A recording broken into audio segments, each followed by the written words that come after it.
Ce que vous allez vivre n'est pas une simple vidéo. C'est un miroir psychologique, un test basé sur les principes de Carl Jung qui va peut-être révéler des choses sur vous que vous ne voulez pas savoir. Je vais vous présenter 5 scénarios, 5 situations conçues pour activer des réactions automatiques dans votre esprit. Et votre réponse à chacune de ces situations, non pas ce que vous penserez après réflexion, mais votre première réaction instinctive, révélera si, en ce moment précis de votre vie, vous agissez avec une mentalité de victime ou avec une mentalité de survivant. Avant de commencer, il est crucial que vous compreniez une chose. Il ne s'agit pas d'un jugement. Il n'y a pas de bonnes ou de mauvaises réponses. Il y a des réponses qui vous maintiennent prisonnier et des réponses qui vous libèrent. Et la différence entre les deux peut déterminer les prochaines années de votre vie. Carl Jung a consacré des décennies à étudier les schémas inconscients qui gouvernent nos comportements. Il a découvert que la plupart des gens ne choisissent pas consciemment comment ils réagissent face à la vie. Ils réagissent simplement à partir d'archétypes, de schémas gravés dans leur psyché, qui opèrent de manière automatique. L'archétype de la victime et l'archétype du survivant sont parmi les plus puissants. Et la plupart des personnes ayant subi un abus narcissique oscillent entre les deux, parfois même au cours d'une même journée. Ce test vous aidera à identifier quel archétype domine votre esprit en ce moment. Et cette information est la première étape vers une transformation réelle. Mais avant de continuer, je dois vous prévenir, ce test peut être inconfortable. Il peut vous montrer des aspects de vous-même que vous préféreriez ne pas voir. Il peut révéler que vous êtes moins guéri que vous ne le pensiez. Ou il peut confirmer que vous avez progressé plus que vous ne le croyiez. Dans tous les cas, l'information que vous obtiendrez sera précieuse, car vous ne pouvez pas changer ce que vous ne pouvez pas voir. Et ce test vous aidera à voir. Avant de commencer les questions, laissez-moi vous expliquer la différence fondamentale entre ces deux archétypes. La mentalité de victime se caractérise par un centre de contrôle externe. La personne a l'impression de n'avoir aucun contrôle sur ses succès ou ses échecs. Elle croit que des forces extérieures, comme le destin, la chance ou les actions des autres, déterminent le cours de sa vie. La recherche en psychologie montre que cette mentalité inclut un sentiment généralisé d'impuissance, de passivité, de perte de contrôle, de pessimisme, de pensée négative, de forts sentiments de culpabilité, de honte, d'auto-accusation et de dépression. La mentalité de survivant, en revanche, est marquée par un sens de la responsabilité personnelle et de la résilience. Ceux qui ont cette mentalité voient les défis comme des opportunités de croissance et croient en leur capacité à surmonter l'adversité. Maintenant, voici ce que Carl Jung comprenait et que beaucoup ignorent. Les deux archétypes se sont formés par la nécessité de survivre. La victime existe parce qu'à un moment donné, il n'était pas sûr de se battre ou de fuir. Le survivant existe parce qu'à un moment donné, il n'était pas sûr d'être une victime et de demander de l'aide.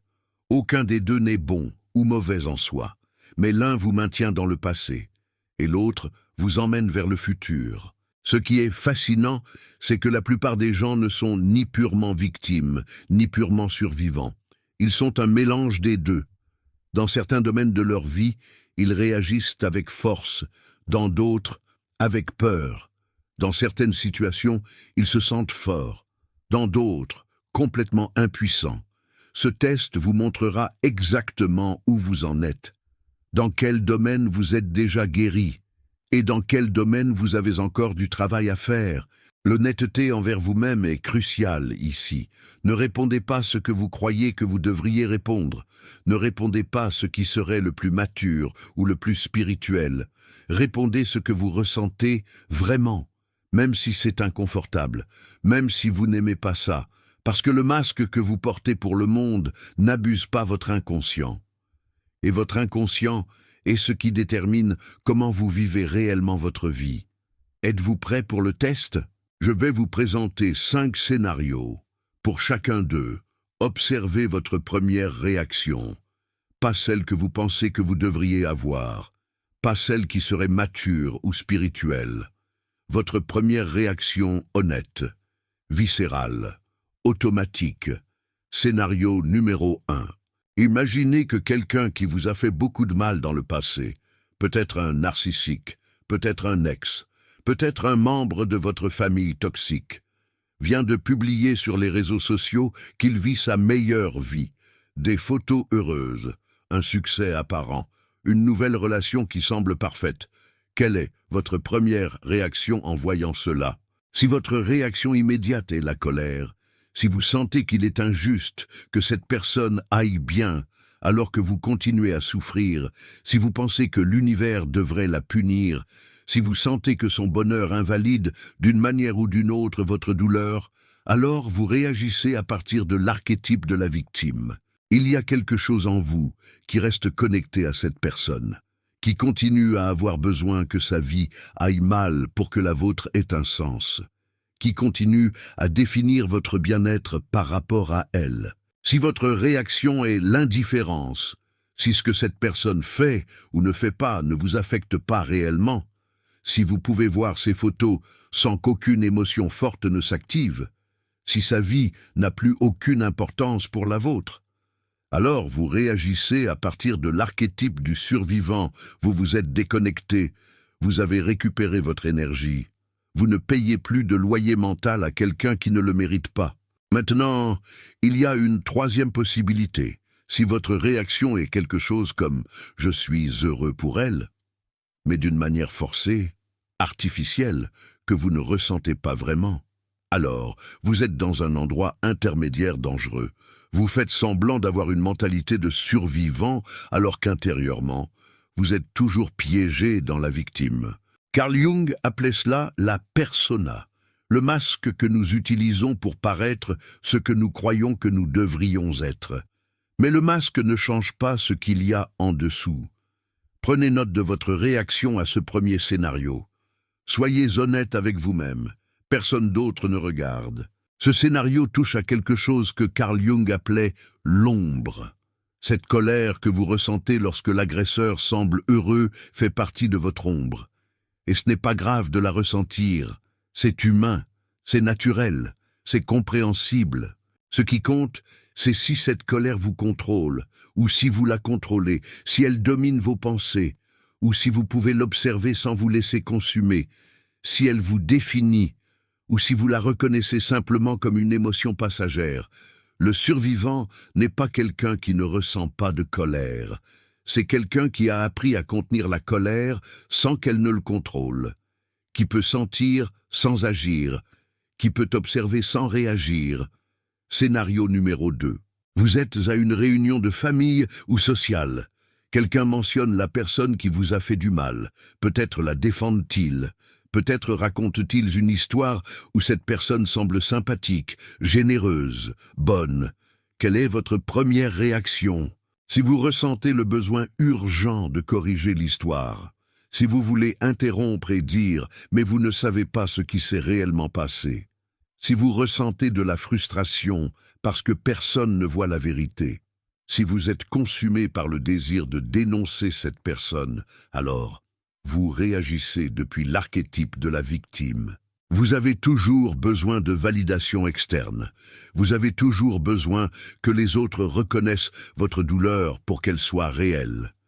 Vous continuez d'investir de l'énergie à changer la perception que les autres ont de quelqu'un qui ne devrait plus vous importer. Si votre réaction est de laisser la conversation se dérouler sans intervenir, si vous pouvez écouter sans que le besoin de corriger ne s'active, si votre vérité ne dépend plus de la croyance des autres, si vous pouvez même acquiescer poliment et changer de sujet sans que cela ne vous coûte rien, alors vous réagissez depuis l'archétype du survivant. Vous avez intégré ce qui s'est passé, vous n'avez plus besoin de convaincre personne. Votre expérience est la vôtre, et sa validité ne dépend pas de témoins externes. Carl Jung parlait de cela en termes d'individuation. Le processus de devenir qui vous êtes réellement, indépendant des opinions des autres. La personne individuée n'a pas besoin que le monde soit d'accord avec elle pour savoir qui elle est. Ce scénario révèle quelque chose de profond sur votre relation avec la vérité. Lorsque vous êtes encore dans la mentalité de victime, vous avez besoin que votre vérité soit reconnue par le monde extérieur. Vous sentez que si les autres ne voient pas ce qui s'est passé, d'une certaine manière, cela ne s'est pas passé, que si on ne vous croit pas, votre douleur n'est pas valide. Le survivant a internalisé sa vérité. Il n'a pas besoin qu'elle soit validée par qui que ce soit. Il sait ce qui s'est passé. Il sait ce qu'il a ressenti, et cela suffit. Non pas parce que la justice ne lui importe pas, mais parce que sa guérison ne dépend pas du fait que le monde lui rende justice. C'est l'une des transitions les plus difficiles dans le rétablissement. Lâcher prise sur le besoin d'être compris. Accepter que l'on ne vous croira peut-être jamais et trouver la paix malgré cela. Scénario numéro 3. Vous recevez une offre. Cela peut être un travail, une opportunité, une invitation à quelque chose qui pourrait améliorer votre vie. Mais cela implique un risque. Cela implique de sortir de votre zone de confort. Cela implique la possibilité d'échouer publiquement. Quelle est votre première pensée? Si vous commencez immédiatement à penser à tout ce qui peut mal tourner, si votre esprit génère une liste de raisons pour lesquelles vous n'êtes pas assez bon, si vous pensez « c'est trop beau pour être vrai, quelque chose va mal se passer », si vous sentez qu'après tout ce que vous avez subi, vous ne méritez pas que les choses aillent bien, alors vous réagissez depuis l'archétype de la victime. Le traumatisme vous a convaincu que le monde est dangereux, que les opportunités sont des pièges, qu'il est préférable de rester petit plutôt que de risquer d'être blessé à nouveau. Si votre réaction est la curiosité, si vous pensez « cela pourrait être intéressant, je vais explorer cela », si vous pouvez voir le risque sans qu'il ne vous paralyse, si vous sentez que vous méritez que de bonnes choses vous arrivent même si vous avez peur, alors vous réagissez depuis l'archétype du survivant. Vous avez retrouvé la confiance basique en la vie. Non pas que tout se passera bien, mais que vous pouvez gérer ce qui arrive, bon ou mauvais. La recherche sur le rétablissement après un traumatisme montre que l'un des signes les plus clairs de guérison est la capacité d'embrasser l'incertitude sans se paralyser. Pas l'absence de peur, mais la capacité d'agir malgré elle. Ce scénario touche le cœur de ce que l'abus narcissique fait à votre psyché. Il vous enseigne que le monde est dangereux, que les bonnes choses viennent toujours avec des pièges. Il est préférable de ne rien attendre pour ne pas être déçu. Cette leçon de survie a été utile pendant que vous étiez dans la relation toxique. Elle vous a protégé d'espérer que le narcissique change. Elle vous a maintenu alerte face à la prochaine manipulation. Elle vous a aidé à survivre. Mais maintenant que vous n'êtes plus dans cet environnement, cette même leçon vous limite, elle vous empêche de vous ouvrir à de nouvelles possibilités. Elle vous maintient petit alors que vous pourriez grandir. Elle vous fait rejeter des opportunités qui pourraient transformer votre vie. Le travail du survivant est de reconnaître que les règles qui fonctionnaient dans l'environnement toxique ne s'appliquent plus, que le monde en dehors de cette relation opère différemment. Qu'il est SR de recommencer à espérer, qu'il est bien de recommencer à rêver. Scénario numéro 4. Quelqu'un vous fait un compliment authentique. Il vous dit qu'il admire quelque chose chez vous, votre force, votre intelligence, votre capacité à continuer malgré tout, une reconnaissance sincère de quelque chose de précieux qu'il voit en vous. Quelle est votre première réaction interne? Si vous rejetez immédiatement le compliment, si vous pensez « si seulement il connaissait la vérité », il ne dirait pas ça. Si vous vous sentez mal à l'aise et que vous voulez changer de sujet rapidement, si intérieurement vous vous dites « ce n'est pas si grave, n'importe qui ferait la même chose ». Si vous sentez que vous ne méritez pas la reconnaissance, alors vous réagissez depuis l'archétype de la victime. L'abus vous a enseigné que vous n'êtes pas digne d'admiration, que vos réalisations ne comptent pas, qu'il y a quelque chose de fondamentalement mauvais en vous qui invalide toute bonne chose que vous faites.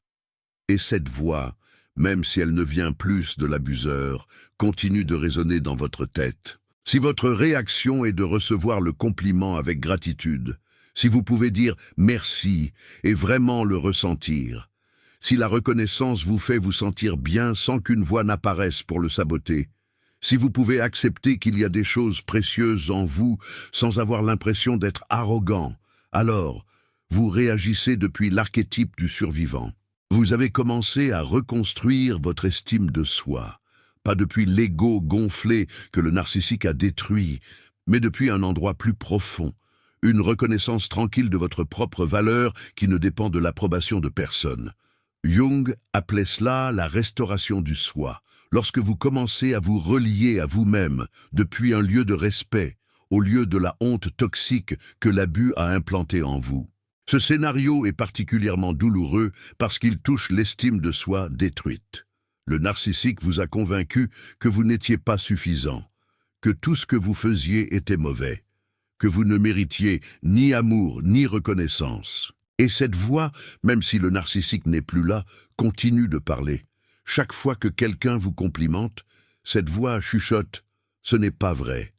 Chaque fois que vous réussissez quelque chose, elle chuchote « c'était de la chance ».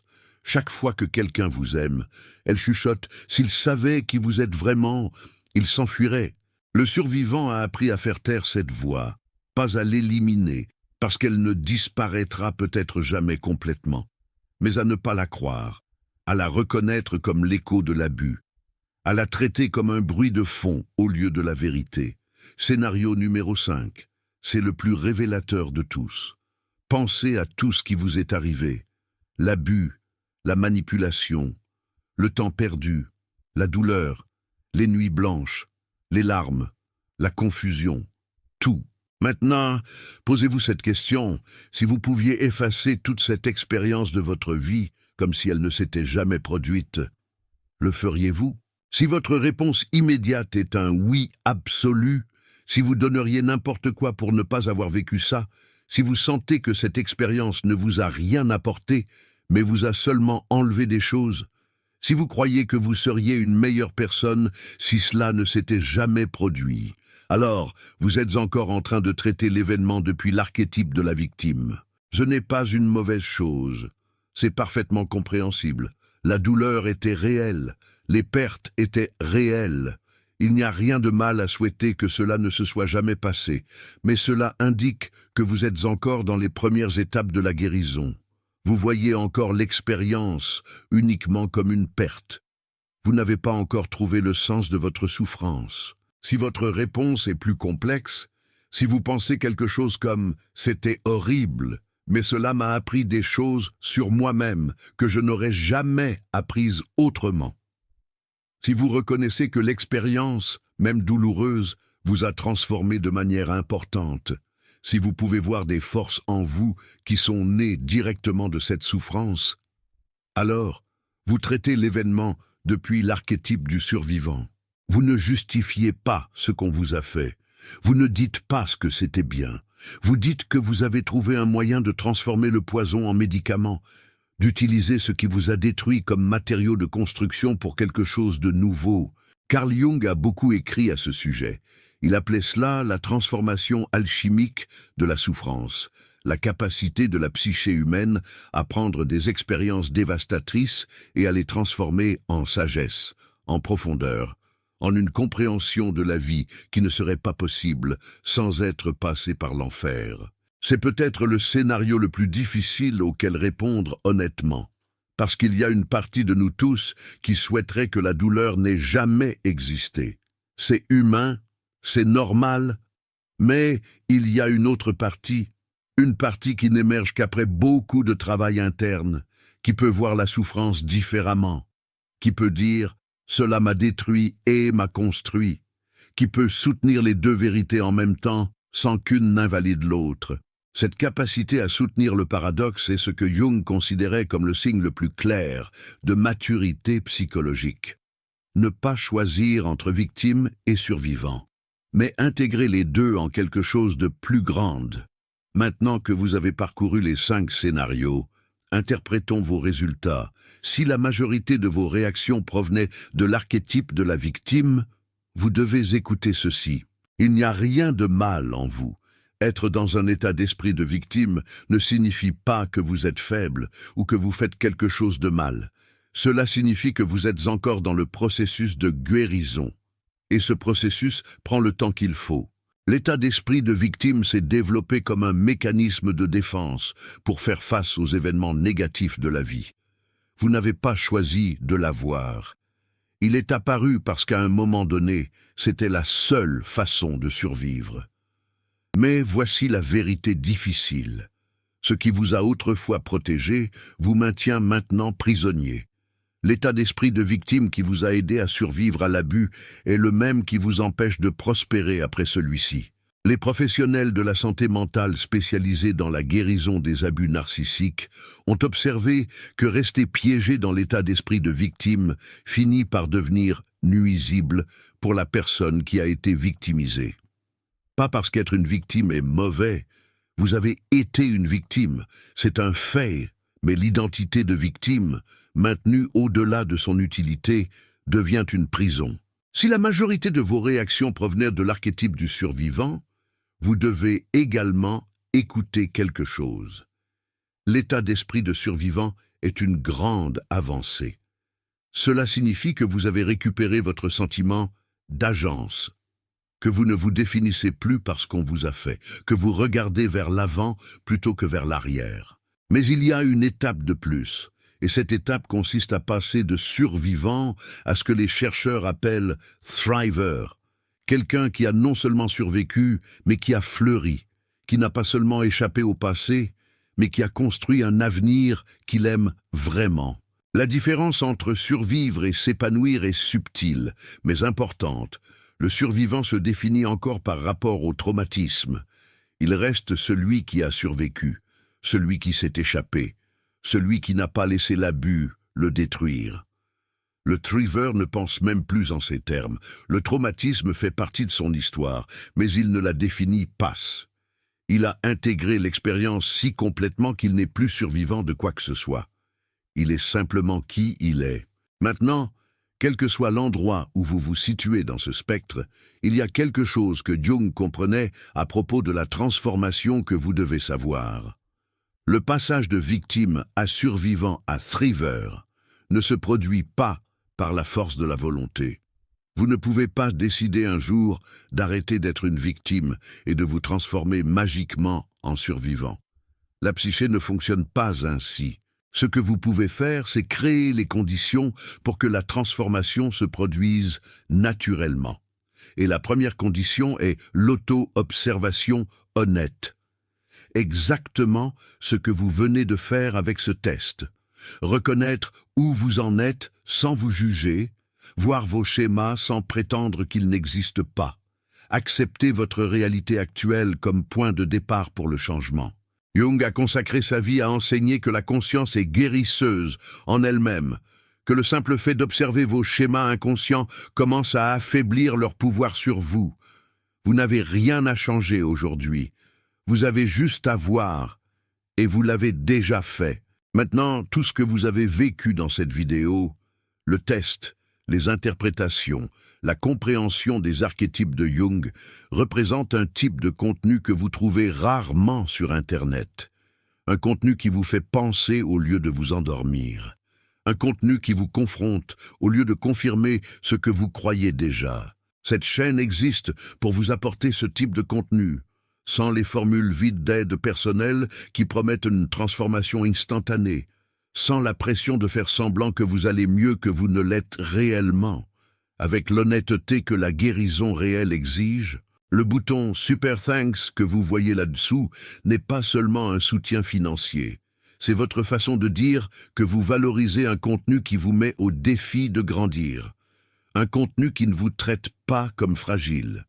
Un contenu qui fait confiance à votre capacité à gérer des vérités difficiles. Lorsque vous touchez ce cœur doré, vous investissez dans plus de vidéos qui vous aident à vous voir avec clarté. Parce que comme Jung le savait, jusqu'à ce que vous rendiez conscient l'inconscient, il dirigera votre vie et vous l'appellerez le destin. mais que vous souteniez ou non. L'important est ce que vous faites avec ce que vous avez appris aujourd'hui. Je vais vous donner un exercice pour les 7 prochains jours. Chaque fois que vous faites face à une situation difficile, n'importe quelle situation, posez-vous cette question: est-ce que je réagis depuis l'archétype de la victime ou du survivant? Pas pour vous juger, seulement pour observer. Vous allez être surpris du nombre de fois par jour où vous répondez automatiquement à partir de schémas dont vous ne saviez même pas que vous aviez. Et cette conscience, seulement la conscience, commencera à changer les choses. Parce que vous ne pouvez pas changer ce que vous ne pouvez pas voir. Mais une fois que vous le voyez, le changement a déjà commencé. Maintenant, je veux vous entendre. Combien de réponses de victimes avez-vous eues? Combien de réponses de survivants? Quel scénario vous a le plus coûté à répondre honnêtement?